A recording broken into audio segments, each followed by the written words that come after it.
Donc les deux derniers exercices de ce TP11, un petit peu long, mais bon. Les exercices 10 et 11, il y a beaucoup d'exercices dans ce TP. La première question, donc c'est la question 1A, écrire une fonction position qui renvoie la position de l'animal au temps n. Donc évidemment, on va avoir besoin de lui donner la valeur de n. Initialement, il se trouve au point, au temps 0, il est au point 1. Donc P égale 1, c'est la position au départ. S'il se trouve en 1 au temps n, eh bien il sera au temps n plus 1 avec la même probabilité. Il se trouvera en 1, en 2, en 3 avec la même probabilité.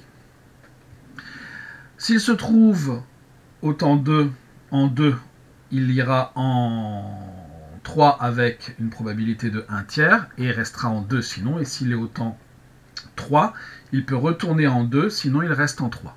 Donc qu'est-ce que l'on va faire? C'est qu'on va simuler les choses. Donc je dois faire n temps. Donc for k in range n. Et qu'est-ce qu'il y a? Eh bien, if p égale 1, si je suis à la position 1, je peux aller en 1, en 2 ou en 3 avec la même probabilité. Donc qu'est-ce que je vais faire? Je vais faire bêtement un randint. Donc p est égal à np.randint.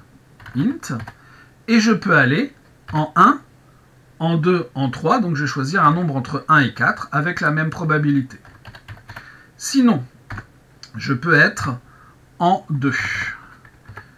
Si je suis en 2, qu'est-ce qui se passe?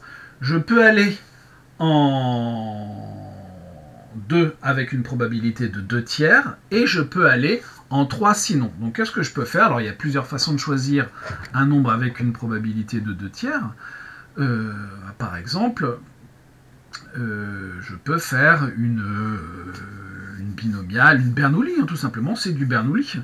Donc je vais faire un tirage que je vais appeler T égale np.bernoulli de 1 et de la possibilité de rester en 2, c'est 2 tiers. Voilà. Donc si j'ai un succès, c'est-à-dire if t égale 1, alors je vais mettre ça plutôt comme ça, if hop égale 1, donc là c'est un succès, on reste en 2, alors je vais mettre un tiers, donc c'est un succès, on va en 3, je vais plutôt noter ça comme ça. Dans ce cas-là, qu'est-ce que l'on va faire? Eh bien, je vais mettre P égale 3. Alors, hop, P égale 3. Sinon, je reste en 2, donc je ne modifie pas. Et dans l'autre cas, cette fois, ça veut dire que je suis en 3 et je peux revenir en 2 avec une probabilité de 1 tiers. Hop, hop, hop, succès, on retourne en 2. Et donc, dans ce cas-là, P égale 2. Et à l'issue de ça, je renvoie la valeur de P. J'ai fait n fois les déplacements possibles. Si je suis en 1, je peux aller en 1, en 2, en 3, d'où le randint 1, 4. Si je suis en 2, je peux aller en 3 avec une probabilité de 1 tiers. C'est ce qui est écrit ici. Et si je suis donc, ni en 2 ni en 1, donc je suis en 3, je peux aller en 2 avec une probabilité de 1 tiers. Je vous rappelle que np.bernoulli 1 tiers va me donner 1 en cas de succès et 0 forcément en cas d'échec. On peut lancer ça. Position de 2 par exemple. Alors, j'ai mis np mais c'est rd à chaque fois.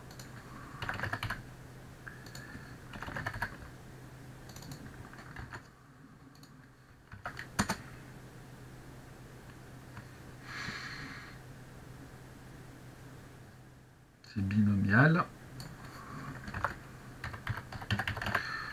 Je reste sur les notations en fait du travail qu'on a corrigé juste avant, c'est pour ça. La troisième fois, c'est la bonne. En 2, on est encore en 1, c'est tout à fait possible. En 5, voilà. Ok, bon, là on peut rester en 2, puisque de toute façon, je vais en 3, en 2, en 3, en 2, en 3, en 2. Donc voilà pour la première question. Question 1b. Écrire une fonction multiposition de variables d'entrée k, okay, et qui renvoie un vecteur contenant k simulation de la position de l'animal à l'étape 100. On tracera également un histogramme représentant les proportions des éléments de z égaux à 1, 2, 3. Très bien. Donc je fais tout simplement un vecteur z qui va contenir k simulation. Donc je fais un position avec l'étape n égale 100 for petit k, je vais l'appeler i, in range grand K. Dans un premier temps, je dois renvoyer le vecteur. On va tracer le diagramme après. CTRL E, ça marche mieux. Donc multi position de, on va faire ça 5 fois par exemple. Voilà, 2, 3, 2, 2, 3. Ok. Ensuite, donc, il faut que je fasse mon histogramme. Donc plt.hist z, c'est ça qu'il faut que je dessine. Et j'ai 3 valeurs, hein, donc je vais mettre n égale 3. plt.plot, plt.show, pardon. Hop. Je lance ça. 5 fois. Tac. Voilà, donc voilà l'histogramme que j'ai obtenu. Et on va l'essayer pour plus que 5 fois. 50 fois. Voilà. Vous voyez qu'on reste alors en 2, en 3. L'échelle n'est pas super bien choisie.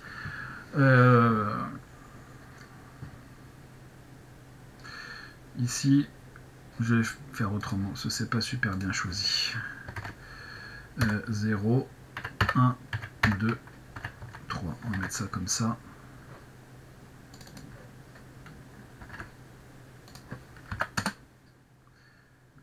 Ah, donc là, tout le monde était entre 2 et 3. Alors en fait, oui, c'est logique. Entre 2 et 3. Il voudrait même aller un petit peu au-delà. On va mettre 4 ici.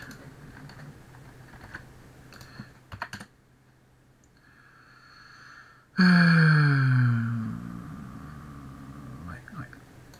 Le problème, c'est mon 2 et mon 3. Je vais mettre 2. Tac, 2, ouais, un histogramme, j'aurais plutôt dû faire un diagramme en barre, ça aurait été mieux. Peut-être un plt.bar, ça sera mieux. Hop.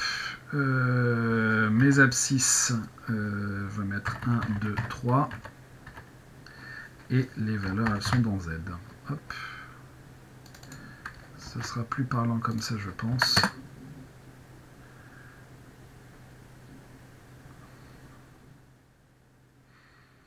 Alors, qu'est-ce qu'il y a qui ne lui convient pas?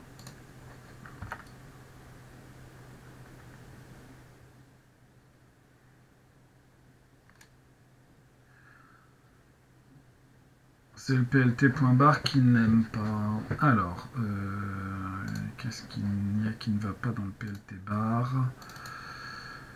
Hop, hop, hop, hop, hop.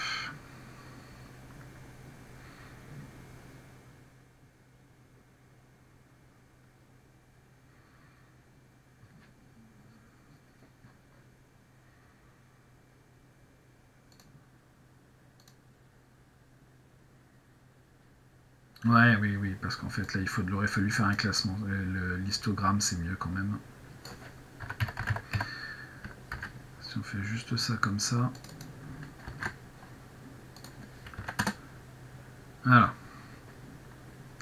Il a fait un classement comme il peut, donc là, c'est un petit, on arrive un peu mieux à voir.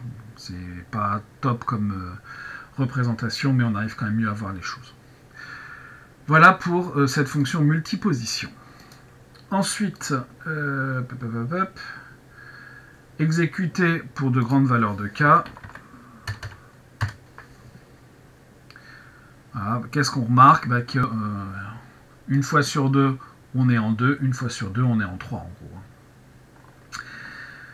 Voilà pour cet exercice, la partie 1 de cet exercice 10. La deuxième partie, en fait, c'est une étude mathématique, donc il n'y a plus de programmation. Passons à l'exercice 11.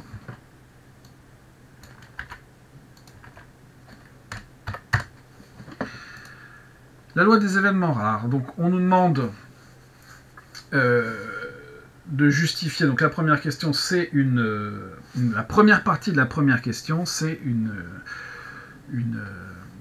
étude mathématique.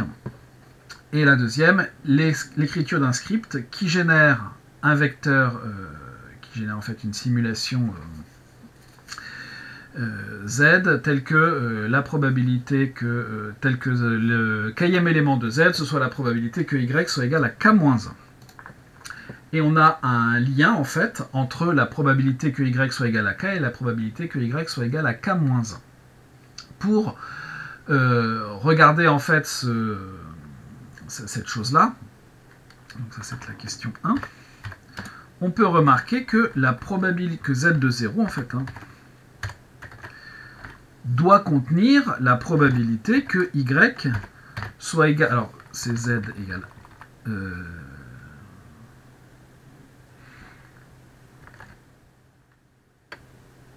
ici on a un petit décalage, en fait Z de 1, ça va être la probabilité que Y soit égal à 0. Bon, et il faudra faire attention parce qu'il y a un petit décalage là-dedans. Et qu'est-ce que nous dit cette probabilité? Y suit la loi de Poisson de paramètres lambda. Très bien. Et ben voilà. Hein.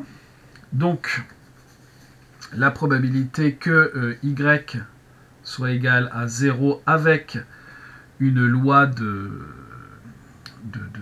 Poisson. C'est donc du lambda puissance 0 divisé par factoriel de 0 multiplié par exponentielle de moins lambda, c'est-à-dire de moins... on a dit de prendre lambda égale 3 et n égale 50.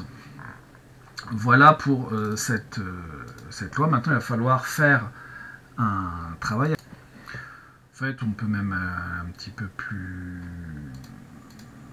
Comment dire? On peut aller peut-être un petit peu plus vite, hein, puisqu'on est capable en fait de faire directement ça. On va pas s'enquiquiner avec ça. On va donc faire un vecteur Z qui génère cette chose-là, donc la probabilité d'être égale à K en fait. Hein. Donc j'ai un lambda puissance K.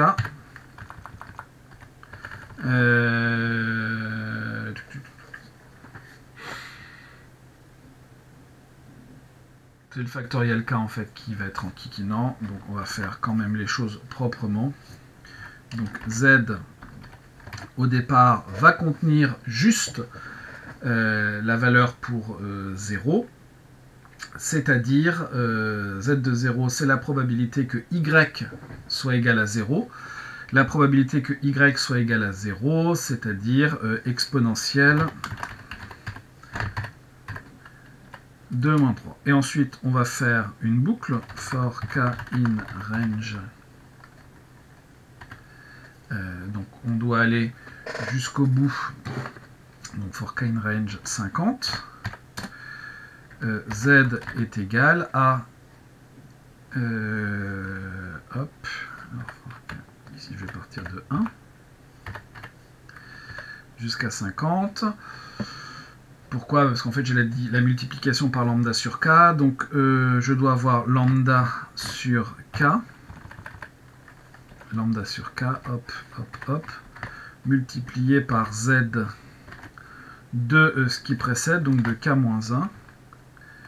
Et donc ici, je vais avoir du z de k qui va être égal à ça.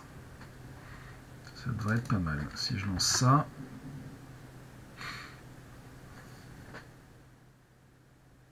Ah bah oui, forcément, hop, donc z.append, hop, hop, hop, ça c'est bien. Voilà. Ça devrait mieux marcher comme ça, parce qu'en fait sinon, voilà, c'est bon, donc z. Voilà les différentes probabilités que l'on obtient. Vous remarquez qu'on arrive très vite à des probabilités très faibles, hein, 10 puissance moins 41 en gros, c'est très très faible. Ensuite, la deuxième question. Créer un vecteur ligne x de grand N égale 10 coordonnées contenant n réalisations indépendantes de xn. Donc le vecteur x, c'est quoi? C'est avec la loi binomiale. Donc rd.binomial de n et p. Donc petit n c'est 50, p on me dit dans l'énoncé de prendre lambda sur n et de faire ça 10 fois. Je lance ça, donc z, hop, voilà, j'ai d'autres valeurs, enfin non c'est les mêmes valeurs, x. Voilà, une simulation. Ok.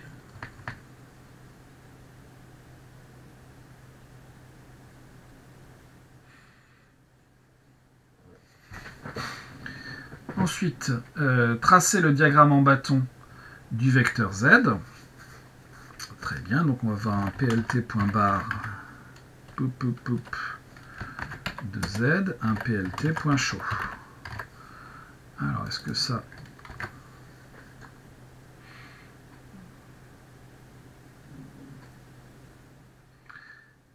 Il me faut des valeurs en abscisse pour z.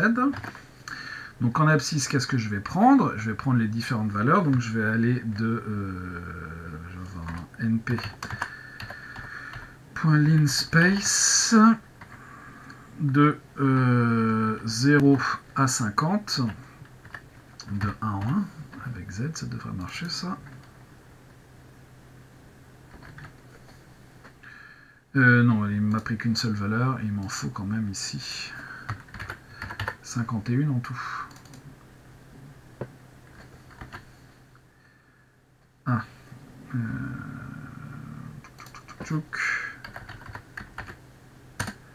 Len de z c'est 50, len de...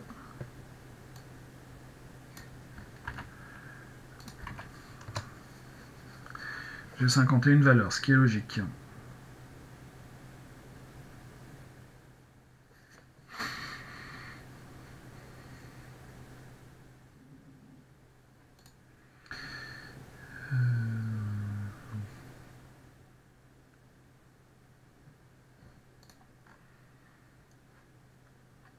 La probabilité d'être égale à 0.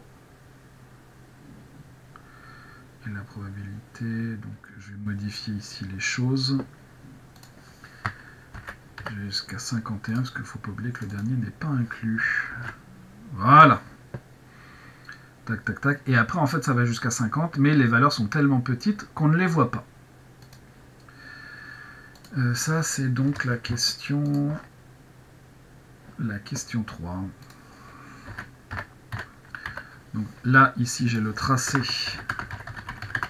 de Z. Et ensuite, il va falloir tracer sur le même graphique l'histogramme donnant les proportions des différentes valeurs prises par le vecteur X. C'est-à-dire qu'il faut prendre le vecteur X, compter combien on a deux fois le 3, le 4, le 5, et ainsi de suite, sachant qu'on peut aller jusqu'à 50. Donc là, il y a le vrai travail, en fait, il est là. Ensuite, il va falloir créer une valeur,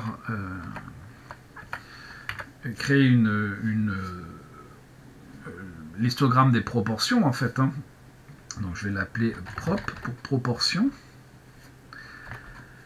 Qu'est-ce que je vais faire là-dedans? Je vais faire une prop égale une liste vide au départ. Ensuite, je vais faire un for k in range 51. Et je vais aller chercher les proportions. Prop.append. Et les proportions, en fait, c'est des moyennes. Hein. Min de x égale k. Voilà. Donc là, j'ai fait rien dessiner, mais ce qui m'intéresse ici, c'est ma liste qui s'appelle prop. 02, 02, et ainsi de suite. Et donc maintenant, je vais dessiner ça. Donc je vais faire un plt.bar np.linspace, tac, mais en deuxième, je vais mettre prop tracer des proportions. Et puis le plt.show à la fin. Voilà, donc il a fait les proportions d'un de l'autre. En orange, je pense que c'est les proportions ici du deuxième diagramme en bas. Bon. Et voilà, je vais ajouter, on va comment dire, augmenter le n égale 10, donc on va faire ça par exemple 1000 fois. Et vous voyez que les deux tendent à se superposer. On peut mettre encore un peu plus, et ça se superpose encore mieux. Qu'est-ce qui se passe? Quand on augmente le nombre de simulations, les deux se superposent, c'est-à-dire que si n est très grand, enfin si le nombre de le grand n est très grand, le nombre de fois où on recommence la simulation est grand, eh bien les probabilités de suivre une binomiale de paramètres petit n et lambda sur n sont très proches des probabilités d'une loi de Poisson de paramètres lambda. Voilà pour la fin de ce TP.